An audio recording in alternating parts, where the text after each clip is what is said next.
Hey, this is the bike that we sent down to Hambini. It belongs to an absolute local legend, a stalwart of the local cycling club, the club secretary for many years. And when he came in to see us with what was a simple gear shifting problem, we actually took the cranks out and, well, this happened. Line it up with the frame and just press it in. Simples. And this is how you remove it. Thumb in, pick it out. Not ideal, so we reached out to our friend Hambini and he's going to show you exactly what he did to fix it. An amazing job, by the way. It works really, really beautifully. Over on our channel, we've answered the question, was this customer ripped off and did we do the right thing by getting it fixed rather than just a replacement? So if you're interested, maybe come and check us out. Thanks for your help, Hambini. Much appreciated. Hello, Hambini fans, and welcome to another episode of Hambini Reams. In today's episode, all the way from that hellhole that's called Ormscrap in Lancashire, England, we have this from a DIY store masquerading as a bike shop, Dolan. Now, it allegedly came from Lancashire, but I think it's probably Dolan's mail order bride that's been freshly imported from China, ready for me to ream. So this Dolan DR1 was sent to me by Paul from Mapdec Cycles in Cumbria, and he also sent a little note, which I'll read out to you now. He said, Hambini, thanks for helping the owner, is a chap called Graham. He had a heart attack on the roadside 3 years ago. Members of the Kendal Cycling Club saved his life. Not ridden the bike through COVID. Bike is a clusterfuck of shitness, but new frame, not an option. Hope you can help. Paul from Mapdec Cycles. Now, just to go with that, Paul also said the owner / himself went to try and get a replacement frame because of the defects that I'm going to show you, but Dolan refused and said the best they can do was for 750 quid they would give him a crash replacement frame, which makes sound sense if you are Dolan commercially, because you've made a screw up and therefore you're going to charge the unsuspecting sucker another 750 quid on a frame that probably cost a couple of hundred. So, what have we got? We have a Dolan carbon frame. Some eagle-eyed viewers suggested this frame was an OEM Chinese frame that had been painted up, and there are some telltale giveaways. Let's start off at the front of this bike where we've got paint in the bearing seat. That's always nice to see, especially once your fucking face hits the floor when your foot breaks. The seat itself is rougher than Ormscrap's red light zone. It's really quite rough. On the other side, we've got another seat, and it feels like it's really, really hard and shiny. I mean, internally it doesn't look too bad, but it feels like there's something on it. Maybe a few coats of lacquer or something like that. The frame is disc based, but it's also got some additional screws here, so it makes me think it was originally designed for direct mount brakes. The routing is external from the handlebars and it enters at the top of the down tube, actually on the other side. There is not much I can say about the paintwork other than it looks shite and reminds me of the colour of drywall adhesive. It's got Di2 fitted and Paul has removed most of it. Now we move on to why this was sent here, and the best way I can describe the bottom bracket is like a drawing I drew with my left hand whilst having a tug with my right hand. It's utterly fucking shit. There are tram lines in the BB area. Now I don't know if they'll show up that well on camera, but I'll take some pictures so we can see that later on. Now the owner reported the bottom bracket was loose on the drive side, and it's not really surprising why. Let me measure it to show you. So the nominal size is 41 millimeters, and we should be in the range of 40.95 to 41 millimeters. You can see that this one is more slack than Heidi Klum's Foofy, but a bit further in, and it's tighter than a nun's Foofy. So we've got a bit of a taper. Now the other side's a bit better. Here we go, it's 40.89. It's only better in the sense that it's tighter than Heidi Klum's Foofy. The standard method to fix this will be to ream out both sides and fit an oversized BB. Now, you seriously need to be a bit careful because I've just reached into there, and as you reach in, there's a load of loose carbon fibres that are around there. that suggests that this isn't the best made frame ever. And to be honest, if Paul hadn't asked me to do this, I would have suggested scrapping it. Right, it is that time of the show again. It is time for PowerPoint. In today's episode, first of all, we need to check that pen is working. The pen is working. This is, without doubt, one of the most painful PowerPoints I've had to do, because this is totally tragic and it is a disgrace to manufacturing engineering in the United Kingdom. A masterclass in manufacturing on the cheap by shameless twats, and I mean every word in that statement. There is nothing that I have to say that is good about what you're about to see. By Hambini, aged 5, and you can probably sense the slight maybe aggression in the voice, because this should never happen. It should never go out the door, and the fact that this was unable to be warranted and they denied a warranty claim afterwards is just even worse. Before I go any further, Paul at Mapdec Cycle Works in Kendal in Cumbria, he's got a link, he's got a video on his channel which shows how this bike came to be and some of the other little foibles associated with it. I'll put a link to it in the description below. This is Dolan's website. So Dolan is a UK company. They are quite famous in the world of track bicycles. So various people have ridden on Dolan bicycles. I think Alex Dowsett, Bradley Wiggins, Geraint Thomas. So in the UK market, they are, you know, quite something. So they're certainly up there. I mean, in the road bike department, they've got all these bikes. I mean, they were at one stage famous for titanium. And these prices aren't actually that high, so you'd probably say they're at a budget end of the range. But anyway, that's Dolan. Started off, I think, in Liverpool by a guy called Terry Dolan in the 70s, and now they're based in Ormskirk in Lancashire, which isn't that far from Liverpool. This is a slide of the in-your-face frame faults. So they're the ones that are immediately visible. And it's not an exhaustive list at all. I could go through this and probably get 10, 20, 30 defects that are, you know, easily identifiable. But going clockwise, the seat tube is full of paint and it's like rough and crappy. The head tube, again, is full of paint and rough and crappy. The mech hanger, front mech hanger, is slightly on the piss, and one of the bolts has been rounded off. And then you've got the rear brake mounts for the caliper that fit on. They're garbage, and obviously also the bottom bracket. Now, before we go any further, the biggest fault in this frame is probably not the bottom bracket. The bottom bracket would normally be salvageable. The bigger fault is around the construction of this bike. I'll just give you a quick background on this. Normally, carbon fibre is, you know, if you draw it out, it's like a load of layers of string, so going from left to right, and it's classed as an anisotropic material, so its direction is dependent on its strength. It's a bit like wood. In that direction, it's quite weak. In the longitudinal direction, so across the fibres, it's extremely strong and stiff. Now, because you've got weakness in one direction and strength in another direction, what they tend to do is layer up multiple layers on top of each other. So now, that's called a layup, and now that is strong in the, you know, upwards, downwards and left to right direction, but the 45-degree direction remains weak, so they would probably layer up another layer of carbon at 45 degrees.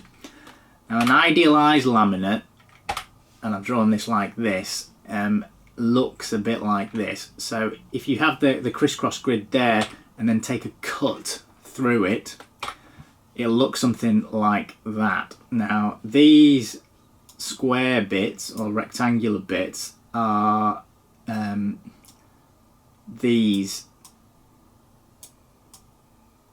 carbon in that direction. The circles are the carbon fibres in that direction. So that kind of gives you an indication of what it is. The blue stuff is resin. One of the defects that you can get is poor resin flow. Now, poor resin flow occurs because you end up with an area of nothingness on the outside, so an external void. So this blue stuff, you can see in this area here and here, you've got nothing.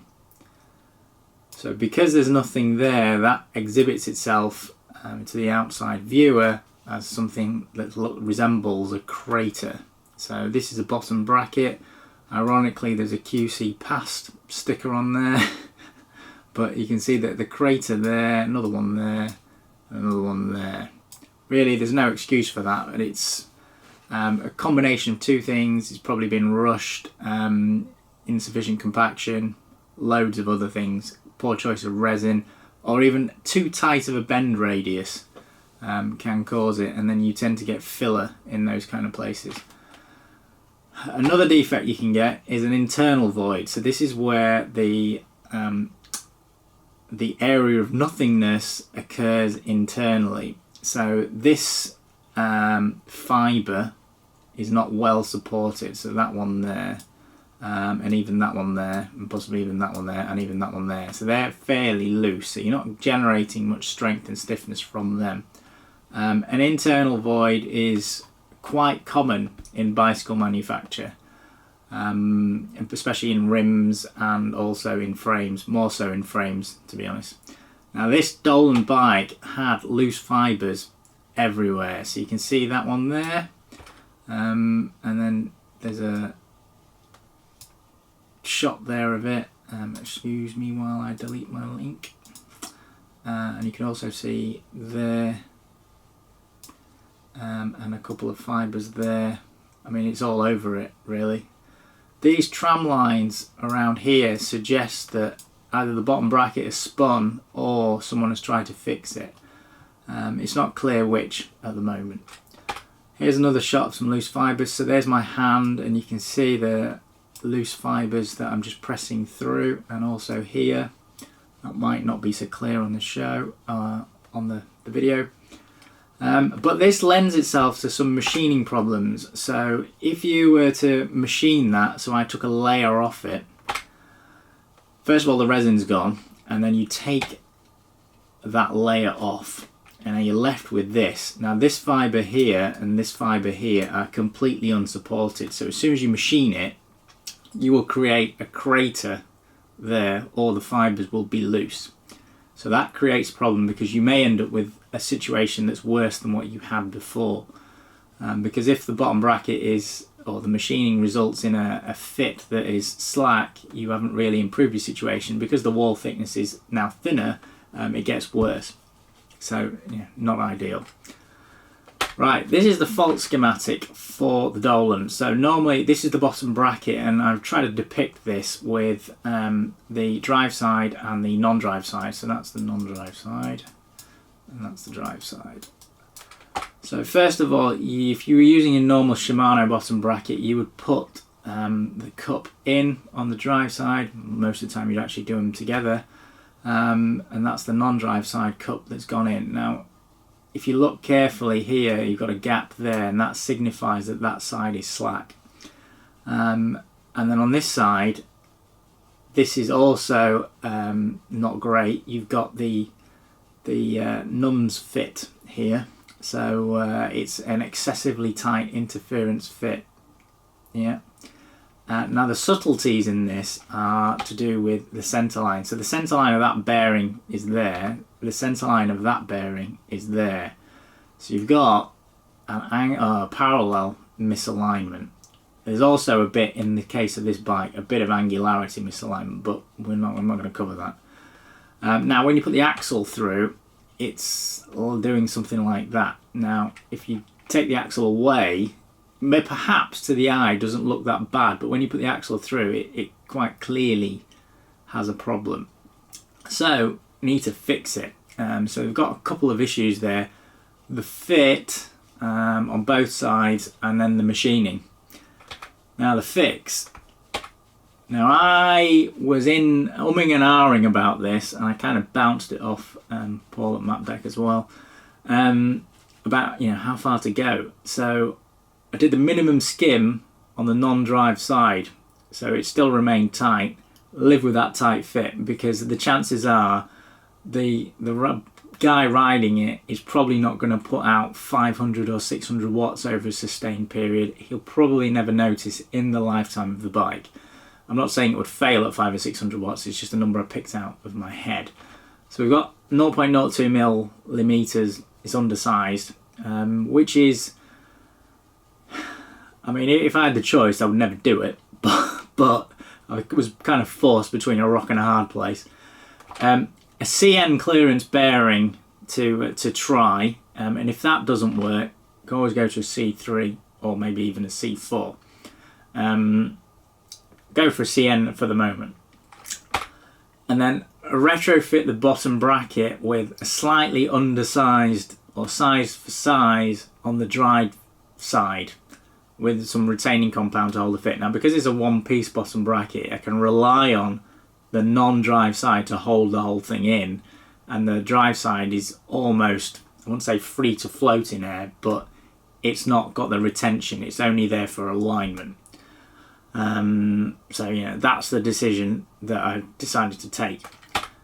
Now this is, I mean, I don't even know why I'm doing this. The frame is completely and utterly shite. If there was someone in my engineering guild that did this, they would be thrown out, absolutely thrown out, because there is a perception that you have to, not a perception, it's a requirement that you have to do the utmost for engineering in the eyes of the public. This is a disgrace. It's a complete disgrace. So the guy's had a heart attack.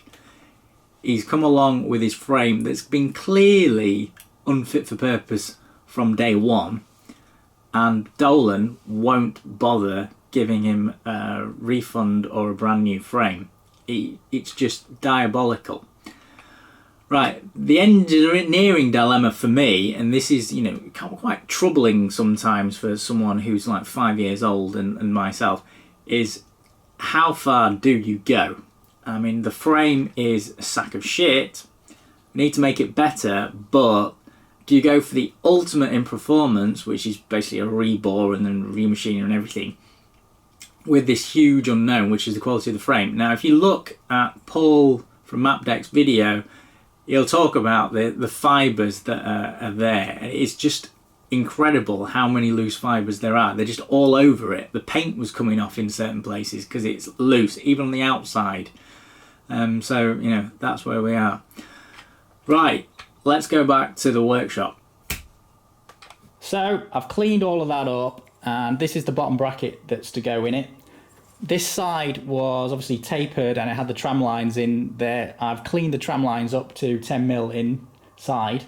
Now I've just cleaned the hole again, not that I haven't already, but if you are going to give it a good old poke, then make sure you use protection and lube, especially if she's past it and is on HRT. Just coated both sides in activator and Loctite just to be sure. Now we'll push the bottom bracket in. So this goes straight in to the drive side. It's a slack fit on that side. It'll tighten up when we get to here, and this side and that side are a good fit.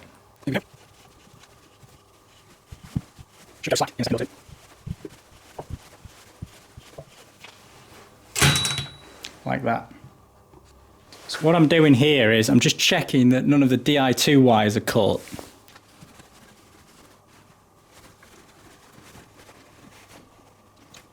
There we go. Put the bearings in now. Now normally when you get the bottom bracket, the bearings are already in it. The reason why I don't put them in when it's a one-off is just in case the frame behaves a bit erratically, can always apply a correction afterwards.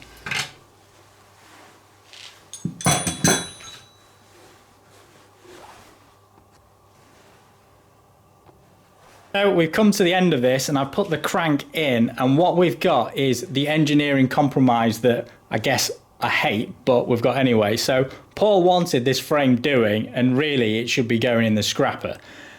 This side is the slack side, so that's got a 0.02, 0.03 millimeter semi-transition fit in there. that side was a bit on the tight side, and I was reluctant to remove any more material from it because, as you saw earlier, fibres were coming off in my hand. So I left it with the minimal amount to make it round. The resultant is the bearing clearance on there is a bit tight. So when you spin it, it doesn't spin as good as my normal bottom bracket. So this bottom bracket is done. This is a close-up of it. Has the usual standard caps that go in, so they're replaceable. And it's still got a bit of grease around there. I didn't face it. I didn't fancy taking off any material off the carbon that I could do without. And that brings us to the end of this video. I really hope you enjoyed it. If you did and want some more content from an idiot in his garage talking about banging hairdressers with sexual innuendos, remember to smash that subscribe button as well as the like button. If you didn't, go screw yourself. And as always, keep well lubricated and banging those hairdressers.